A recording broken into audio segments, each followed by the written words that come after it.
Bienvenue sur Thomas Champignon, j'espère que vous allez bien. Aujourd'hui, je vous fais une vidéo pour vous expliquer comment fonctionne le SAB, Steel Airbox. C'est une boîte à air immobile qu'on appelle aussi boîte à gants en français. Mais dans celle que je vais vous montrer aujourd'hui, il n'y a pas de gants, je vais vous expliquer pourquoi. Mais tout d'abord, commençons par vous montrer ce que c'est. Donc c'est simplement une boîte en plastique avec deux trous dedans. Et cette boîte, elle va nous permettre de faire du travail stérile. Pas besoin de haute afflux laminaire qui peut coûter très cher à fabriquer et qui est beaucoup plus compliqué à fabriquer. La haute afflux laminaire, elle a ses avantages, mais quand on débute, le SAB, c'est vraiment ce qu'il y a de mieux pour débuter avec le bec benzène. Donc comment ça fonctionne? C'est tout simple. La boîte, on va faire son travail stérile à l'intérieur et quand on laisse la boîte sur la table comme ça, l'air ne va plus bouger à l'intérieur et donc il va y avoir beaucoup moins de chances que des contaminants qui sont dans l'air en permanence se retrouvent sur les choses qu'on manipule, comme par exemple ce bocal de grains stérilisé. Donc c'est un fonctionnement hyper simple et en plus de ça, c'est très facile à fabriquer. Donc je vais vous expliquer ça. En gros, il vous faut juste une boîte transparente.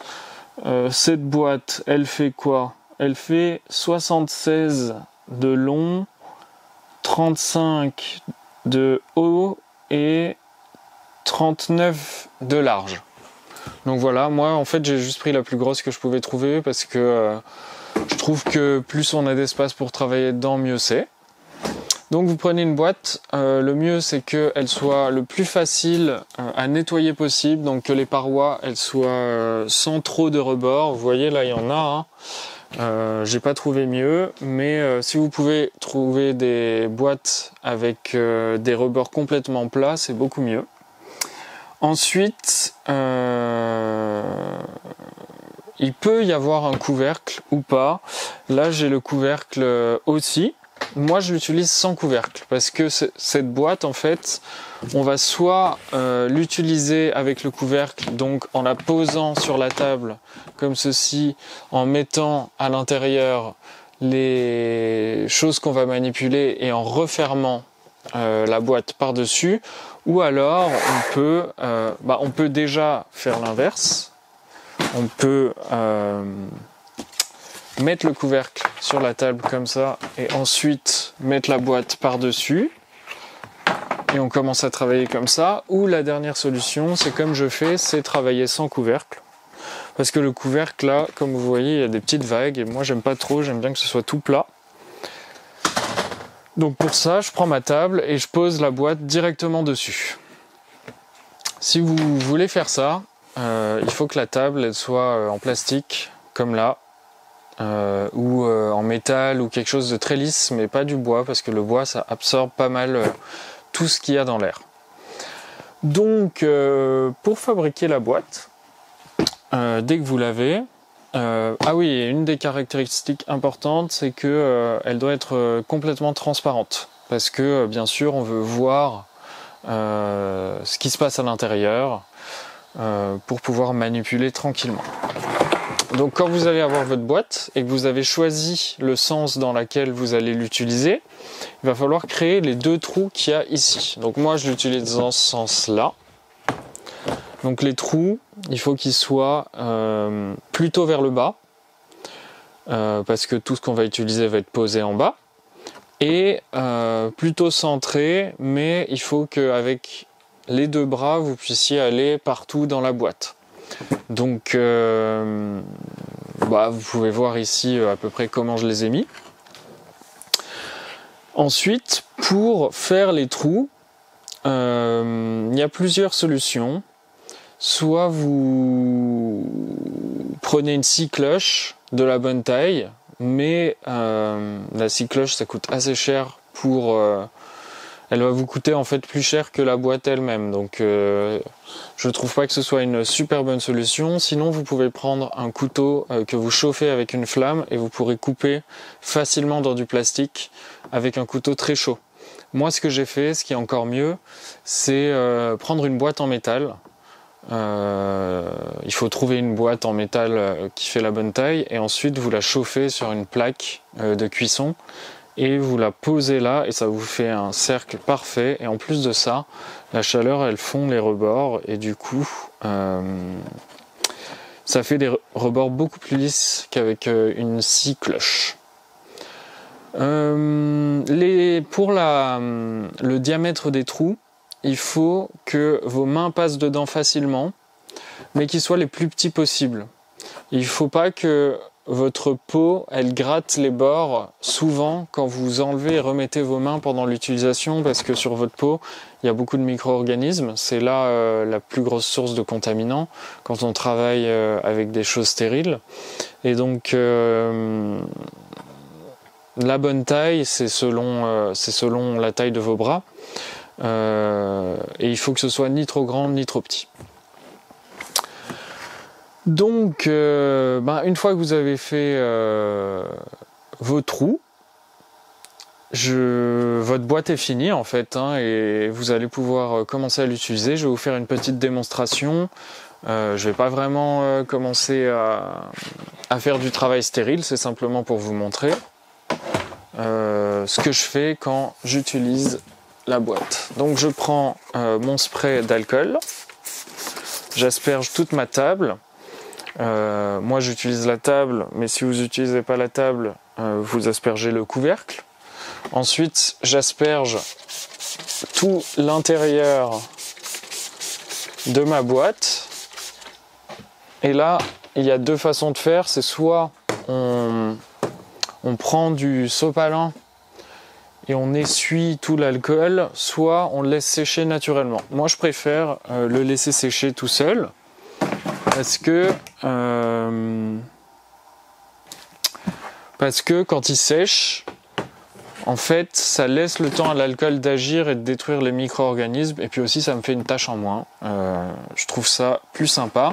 Bien sûr, s'il reste de l'alcool sur le côté où je vais regarder, ça fait plein de gouttes sur la paroi et du coup là je l'essuie, mais genre juste avant de l'utiliser.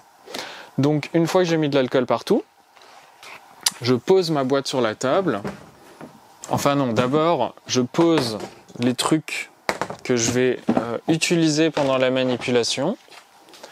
Je mets de l'alcool dessus. Le briquet, ça, justement, on va pas le mettre dans la boîte. Parce que si on utilise, sauf si vous utilisez de la javel ou un autre désinfectant. Parce que si on utilise de l'alcool c'est hyper inflammable. Et en plus, si on met la boîte par-dessus, ça fait un espace clos. Et je commence à allumer mon briquet à l'intérieur. Ça va pas forcément exploser, mais ça peut. Et c'est hyper dangereux. Donc, si vous utilisez de l'alcool, le briquet, il reste à l'extérieur. Sinon, vous stérilisez avec l'alcool tout ce que vous allez utiliser, votre scalpel, vos boîtes de pétri, les boîtes de grains. Vous mettez tout ça sur la table et ensuite vous mettez votre boîte par-dessus. Et là, on attend une dizaine de minutes que l'air devienne le plus stable possible dans la boîte. Et après ces 10 minutes, on va pouvoir commencer à utiliser la boîte. Donc bien sûr, vous mettez vos gants.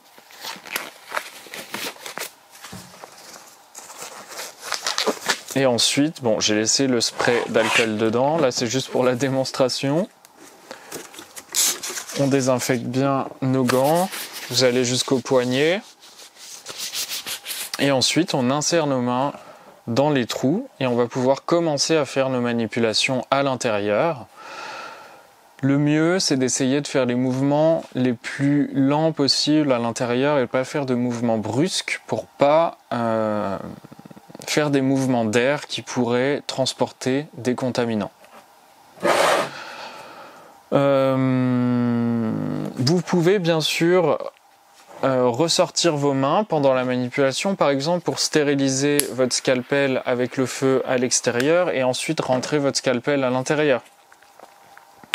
Ou pour prendre autre chose que vous avez oublié, le re-rentrer dedans, c'est tout à fait possible. Le mieux, c'est quand même de rajouter une petite dose de spray d'alcool entre chaque entrée et sortie de vos mains. Et c'est à peu près tout. Si vous versez si vous faites vos propres boîtes de pétri d'agar, vous pouvez complètement les couler à l'intérieur de la boîte et ensuite les laisser une nuit refroidir et laisser bien l'eau s'évaporer dans la boîte.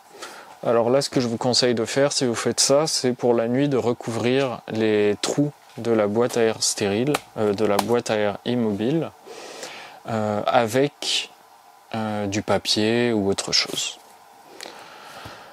Donc je crois que c'est à peu près tout, hein. Je vous ai expliqué comment fonctionnait ce truc. Ça fonctionne vraiment super bien.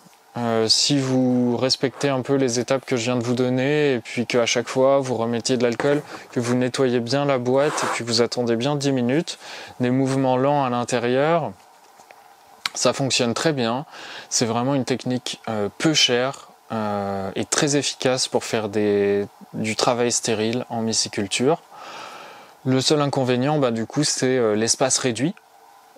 Par exemple, pour inoculer des sacs, c'est un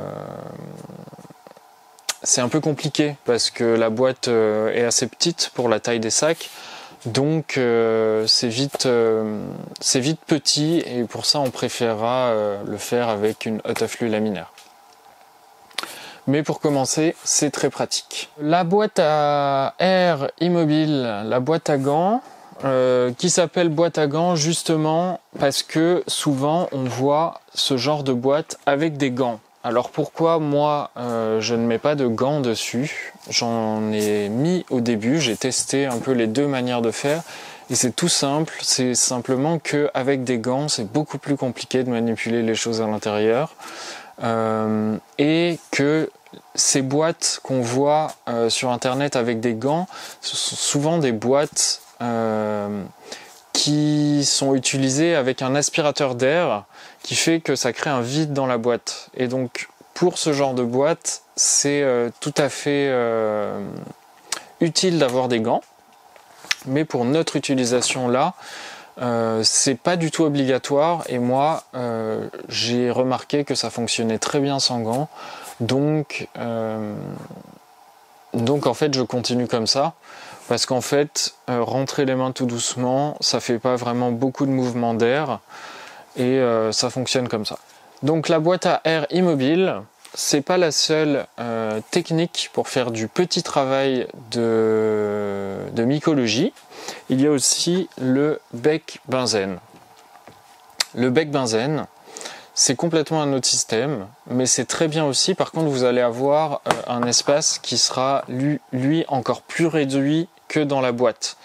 C'est-à-dire que le bec benzène, c'est simplement on le branche soit à du gaz de ville, soit à du gaz en bouteille, du propane ou du butane.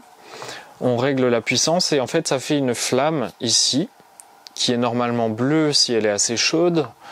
Et cette flamme, elle fait monter tout l'air vers le haut en permanence et du coup crée une zone stérile tout autour de la flamme. Et donc, on va pouvoir travailler dans cette zone stérile avec notre pot de grains par exemple ou des boîtes de pétri. Mais comme vous voyez, voilà, la zone, elle est vraiment hyper réduite. C'est, je trouve, un peu moins pratique que cette boîte à air.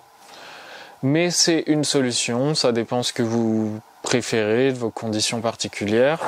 Pour avoir une boîte en plastique comme ça, ça vous coûtera quelques euros. J'en ai trouvé un pas cher sur Amazon et ça coûte à peu près 25-30 euros quand même. Et ensuite, il faut acheter le gaz.